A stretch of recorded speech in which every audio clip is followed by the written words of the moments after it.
Ассалаумағалейкум. Бүгін мен сіздерге өте пайдалы ақпаратпен бөлісіп кетемін. Қай жерден субсидия жайында ақпарат алуға, қай жерден қалай малды дұрыс баптау керек екенін, дұрыс бағу керек екенін жайлы күшті ақпарат беремін. Сондықтан подписаться етіп, лайк басып кетіңіздер, ойларыңызбен комментарийде бөлісіп отырыңыздар. Мен бұл ақпаратты ұзақ уақыт іздедім енді.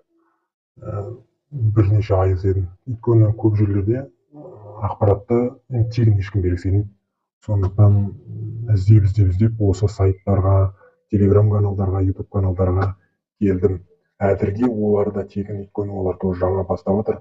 Мына жерде Украинаның адамдарымен қосылып, әйтеуір Украина адамдары сол сайт істепті. Сол жерде Америкада қалай баптайтын, Қазақстанның бірнеше кәсіпкерлері, сондай фермерлары қалай өздерінің істерін жүргізетін, және осы субсидия жөніндегі мамандар сол жерде барлығы бар.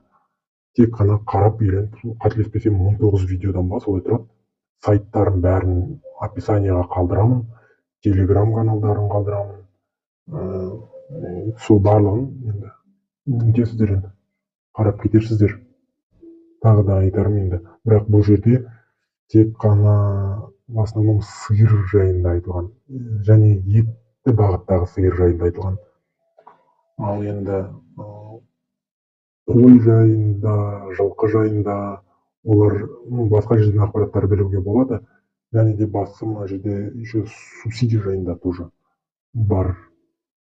Вот сол өте керек ақпараттар болады. Кім шаруашылықпен айналысып жүр, солар кіріңіздер, қараңыздар, тіркеліп кетіңіздер міндетті түрде, лайк басыңыздар. Алда тағы да көптеген жақсы ақпараттармен бөлісіп отырамын. Және де осы ақпараттар сіздерге пайдалы болатын болса, Каспий номерға рахметтеріңізді атып жіберсеңіздер болады. Сіздерге тілерім енді пайдалы білім иелері болыңыздар. Жақсы.